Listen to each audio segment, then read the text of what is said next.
अस्सलाम वालेकुम। आज हमारी टीम एक्सप्लोरिंग द मेवात इन पाकिस्तान का सिलसिला में आई है कोयटा में। हम लोग कुछ दोस्तन से मालूमात मिली कि कोयटा में भी हमारी मेवात को कुछ हिस्सों रह रहा है। तो जैसे आप मालूम है कि हमने जहाँ भी पता लगे है और जब भी पता लगे है तो हम कोशिश कर रहे हैं और हमारी टीम कोशिश कर रहे हैं कि हूँ जाके वह एक्सप्लोर करो जाए। जैसे हम खुशाब में गया, जैसे हम भावलपुर गया, जैसे हम अंदरून सिंध भी गया, जैसे हम सियालकोट गया, नारोवाल गया।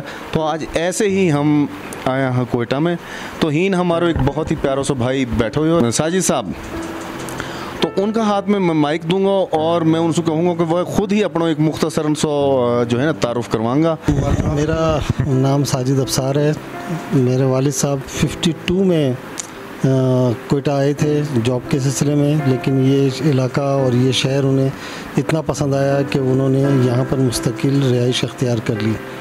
हमारी यहीं की पैदाइश है, यहीं की तालीम है और यहीं पर ही हमारी नौकरी हुई और यहाँ का माहौल, यहाँ के लोग, ये सब हमारे लिए इतने अच्छे थे कि हमने यहाँ से कहीं और जाने का कभी सोचा ही नहीं।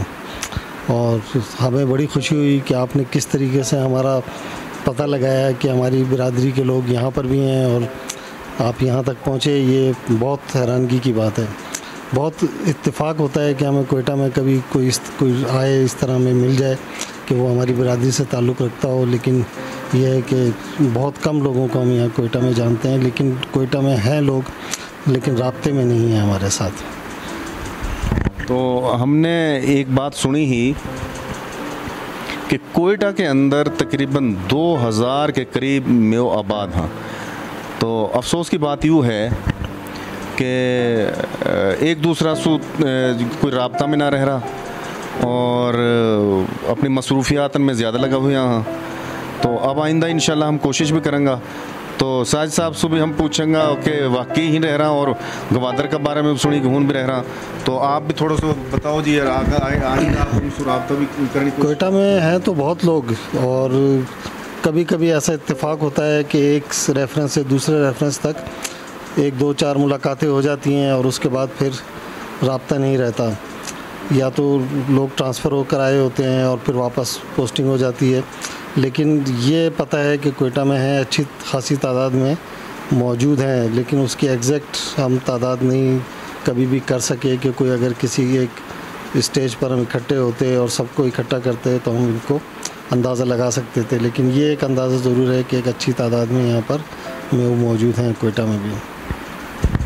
मैं साजिद भाई से सवाल ये करूँगा कि भाई सारी जैसे मेवात कोई कसूर में आबाद होगी, कोई उकाड़ा में, कोई सियालकोट में, कोई भावलपुर में, कोई मुल्तान में, कोई सिंध में, आप ही कहा सूझी कि आपका जो है बुजुर्गहीन कोयटा में आ गए, वजह कहा ही? सबसे बड़ी चीज़ तो ये थी कि कोयटा जो है बहुत पुरसकून इलाका है। यहाँ पर ज़िंदगी इतनी ज़्यादा फास्ट नहीं है कि आपको यही ना पता चले कि कब सुबह हुई कब रात हो गई। सबसे बड़ी चीज़ ये थी, इस माहौल को सामने रखते हुए, कोयटा के मौसम को सामने रखते हुए और यहाँ पर जो रहने वाले बलोच पठान हैं उनके रवैयों को सामने रखते हुए वालिद साहब ने यही फ़ैसला किया कि वो कोयटा ही में रहेंगे और यहाँ के लोग हमारे साथ हमेशा बहुत ही अच्छे रहे कि हमें कभी एहसास ही नहीं हुआ कि हम यहाँ आकर आबाद हुए हैं। तो सुन के इंतहाई दिल खुशी हुई कि साजिद भाई को कारोबार बहुत अच्छा है और बड़ा ऑर्गेनाइज्ड, हाँ बड़ा अच्छा मकान माशाल्लाह बना रखो है। इंसान की ख्वाहिश रहे कि वालू एक अच्छा मकान होवे, औलाद होवे, सेहत हो, ये सबसे बड़ी ख्वाहिशात हैं। तो अल्हम्दुलिल्लाह इन्होंने अपनी औलाद की तरबियत की तरफ ख़ास तवज्जो दी। एक बेटी MBBS होगी, एक बेटी भी पढ़ रही है, दूसरा बेटा ने BS कर लियो है। तो मैं इन लोग मुबारकबाद दूँगा कि इन अपनी औलाद पे ख़ास तवज्जो दी। लेकिन शायद कहीं ये थोड़ा सा हम इनसे पहले मिल लेता तो ज़बान पर रिया पे भी ये इंशाल्लाह तवज्जो देता। तो क्योंकि ज़बान है तो आपकी पहचान है। ज़बान अगर आपने छोड़ दी तो कुछ अरसा बाद, कुछ दिहाइन के बाद हम एज ए कौम ख़त्म हो जाएंगे, पता नहीं कहाँ बन जाएंगे हम। तो मैं इनसे रिक्वेस्ट करूँगा क्योंकि इनकी बात दूसरा व्यूवर्स तक पूरा पाकिस्तान में कहा सारी दुनिया में जाएगी, इंडिया में भी जाएगी, हर जगह जाएगी। तो मैं इनसे कहूँगा कि ऐसा वर्ड्स इस्तेमाल करें ताकि दूसरा लोग भी कुछ सीखें। जी इंशाल्लाह पूरी कोशिश होगी। अभी तक तो ये है कि हम भूल तो गए हैं अपनी मादरी ज़बान को, लेकिन इतना ज़रूर है कि हम अभी भी कोई मेवाती में बात करें तो हम उन अल्फाज को समझ तो सकते हैं, लेकिन क्योंकि हमारा जिस जगह हम रहे हैं यहाँ पर बलोची या पश्तो ज़्यादा बोली जाती है, इस वजह से जो है हम अपनी, और कोयटा में हमें लोग इतने मिले नहीं मेवाती ज़बान बोलने वाले, इसलिए हम अपनी ज़बान से दूर हुए हैं। लेकिन अब इंशाल्लाह यूनुस साहब के साथ राब्ते में रहेंगे तो कुछ मज़ीद अल्फाज भी सीखने को मिलेंगे और कोशिश करेंगे कि ज़बान पर को दोबारा से अबूर हासिल कर सकें। मेरा सियालकोट का साथी, नारोवाल का साथी, खुशाब का साथी, जिनसे मैं आके मिलो हो और जिनके साथ मैंने प्रोग्राम करा हा, तो वह भी देख लो कि अल्हम्दुलिल्लाह आज मैं वाई मिशन के तहत मैं कोयटा में बैठा हुआ हूँ और कोयटा की आप वीडियोस भी देखोगे हमें, हम उन जगह पे खड़ा भी होऊंगा, कोई ना समझे कि घर बैठ के मैं वीडियो बना रहा हूँ। तो मैं अल्हम्दुलिल्लाह इनके साजिद भाई के घर पहुँचा कोयटा में और ये हैरान रहेगा कि कहाँ मकसद के लिए आए हुए। तो हमारा तो मिशन है डॉक्टर नज़ीर साहब को, फ़ौजी नज़ीर साहब को, सलाउद्दीन साहब को और मेरा दीगर जो साथी यहाँ वह जो कोशिश कर रहा और जितनी भी तंजीम यहाँ के लिए कोशिश कर रही हैं, मैं सबन को शुक्रगुजार हूँ। सईद भाई बड़ी कोशिश कर रहा है और सईद तो इतनी कोशिश कर रहा है कि हद से ज़्यादा कोशिश कर रहा है, अपना नाम के साथ में वो लगा वहाँ हर जगह खुल्लम खुल्ला इन बातें करा कि हमने अपनी ज़बान को तरक्की देनी चाहिए।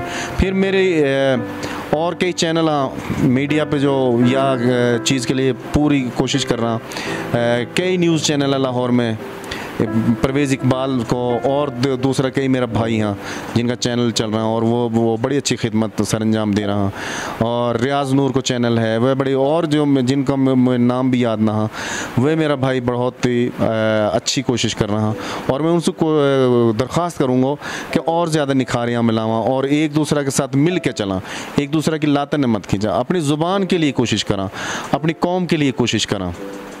जी व्यूअर्स, जैसा कि मोलू मेरे एक दोस्त ने खालिद महमूद साहब हाँ जिनका बारे में मशहूर है, उन्होंने ख़ुद ने वो कहानी बताई कि उनका वालिद बैरिस्टर रहा और कायद आज़म का बहुत अच्छा दोस्त, और कायद आज़म की रिक्वेस्ट पे वही ना आया और कायद आज़म से पूछी कि अब हमने आबाद कहाँ करागा, तो कायद आज़म ने कही कि आप ऐसे करो कोयटा में आबाद हो जाओ, और फिर वो इनको कबीलो सारो हीन कोयटा में आके आबाद हो गए और वो उसी दिन से हीन आबाद है। ऐसे ही साजिद साहब भी हीन, इनका वालिद भी हीन आया मुलाजमत के सिलसिला में और हीन ही आबाद हो गई।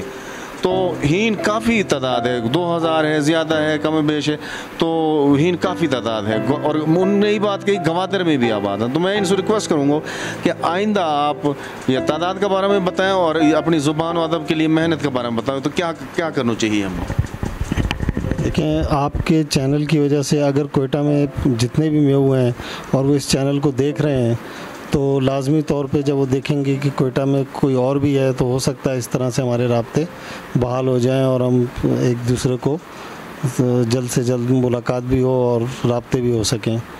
तो इंशाल्लाह कोशिश करेंगे कि जितनों को भी हम एक्सप्लोर कर सकें यहाँ, कोशिश करेंगे कि कोयटा में हम और मेवों को भी जो हैं वो सामने आएँ और मुलाकात हो सके और हम एक बड़ी तादाद में यहाँ पे अपने आप को शो कर सकें कि हम कितने हैं यहाँ पर। जी, जैसा कि साजिद भाई ने कहा कि हीन काफ़ी तादाद में मैं वहाँ ग्वादर में भी हैं और आइंदा भी कोशिश करूँगा। तो भाइयों ये कोई मेरे अकेला काम थोड़ी है, मेरे मोलू भी मसरूफियात हाँ और पैसों भी लगे, टाइम भी लगे, हर चीज़ लगे। तो अगर आप सब उठ के अपनी यह ज़िम्मेदारी संभाल ले तो सब उनको काम आसान हो जाए। कोई हमें कोई ये बात ना है भाई ई क्यों करो और मैं की लेग पुलिंग करूँ या यूनस क्यों करो हम यहाँ की लेग पुलिंग करा, भाई सबको काम है। यूँ ये रियाज नूर को भी काम है, ये भाई सईद को भी काम है, ये परवेज़ इकबाल को भी काम है, ये नासरा को भी काम है, सरदार अमजद को भी काम है, समन को काम है, डॉक्टर नज़ीर को भी और जो है फौजी नज़ीर को भी, सलाउद्दीन समन को काम है, ये साजिद साहब को भी काम है, ये खालिद महमूद को भी काम है, सारा में उनको काम है। यूँ जब सारा उठ के करोगा तो इंशाल्लाह हम एक मेन स्ट्रीम मीडिया भी तश्कील दे लेंगे और सारा मिल के करूँगा तो मेन स्ट्रीम मीडिया से पहले मेन स्ट्रीम मीडिया पे अपना प्रोग्राम ने भी पहुंचा देंगे और इंशाल्लाह दुनिया में हम अपनी पहचान भी करेंगे।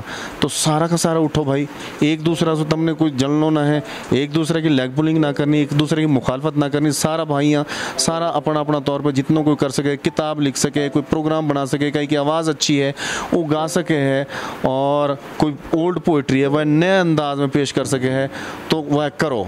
आप ओल्ड पोइट्री है नए अंदाज में पेश करो, मौसूर आप तो करो, मैं इंशाल्लाह वह आगे तक पहुंचाऊंगा, पूरी कोशिश करूंगा।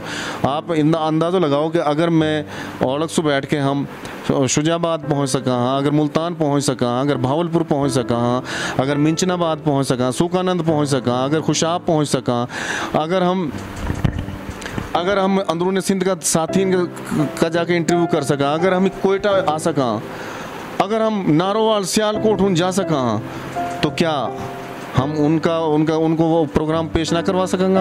हम इंशाल्लाह हमारा मेन स्ट्रीम मीडिया का भी एक अहम एंकर जो हमारी बात चल रही है, तो अगर हमारे पे अच्छा मवाद आगो तो इंशाल्लाह हम पेश करेंगे और हमारी आने वाली जो नस्ल है और मौजूदा नस्ल अपनी ज़बान पे फ़ख्र महसूस करेंगे। हमारी ज़ुबान इन तमाम ज़ुबान की माँ है, मैं कसम खा के कह रहा हूँ ये बात है कि हमारी ज़ुबान तमाम ज़ुबान की माँ है, लेकिन चूँकि अब काम ना हुई हो या हमारी नई नस्ल या हमें राग़िब ना है और थोड़ी सी एहसास कम तरीक़ों से शिकार है, तो एहसास कम को शिकार होने की ज़रूरत नहीं है। अगर आप मेरी बात पे यकीन ना करो, आप हिस्ट्री पढ़ के देखो, बड़ा बड़ा हिस्टोरियन से पूछो, मैं मेरी टीम हम तो कैश चौधरी के पे भी गया हाँ, सरदार अजीमुल्लाह के पे भी गया और बेशुमार लोगों ने हमने तहकीक करी है कि हमारी ज़ुबान क्या ऐसी ज़ुबान है कि हम या सो हेट करा, ऐसी बिल्कुल भी ना है। आप यह करके देख लो, आप फ़ख्र महसूस करोगा और आइंदा इंशाल्लाह अपनी ज़बान पे फ़ख्र महसूस करोगा। जैसा कि 10 चक में हम गया हूँ, एक हमारी बहन जो उर्दू बोल करी और जब हक़ाइक़ वक्त सामने आया तो बड़ी खुश हुई। वहाँ को इंटरव्यू मौजूद है मेरी यहाँ पे चैनल पे। तो सारा भाई से दरख्वास्त है कि सारा मिलजुल के या के लिए कोशिश करें।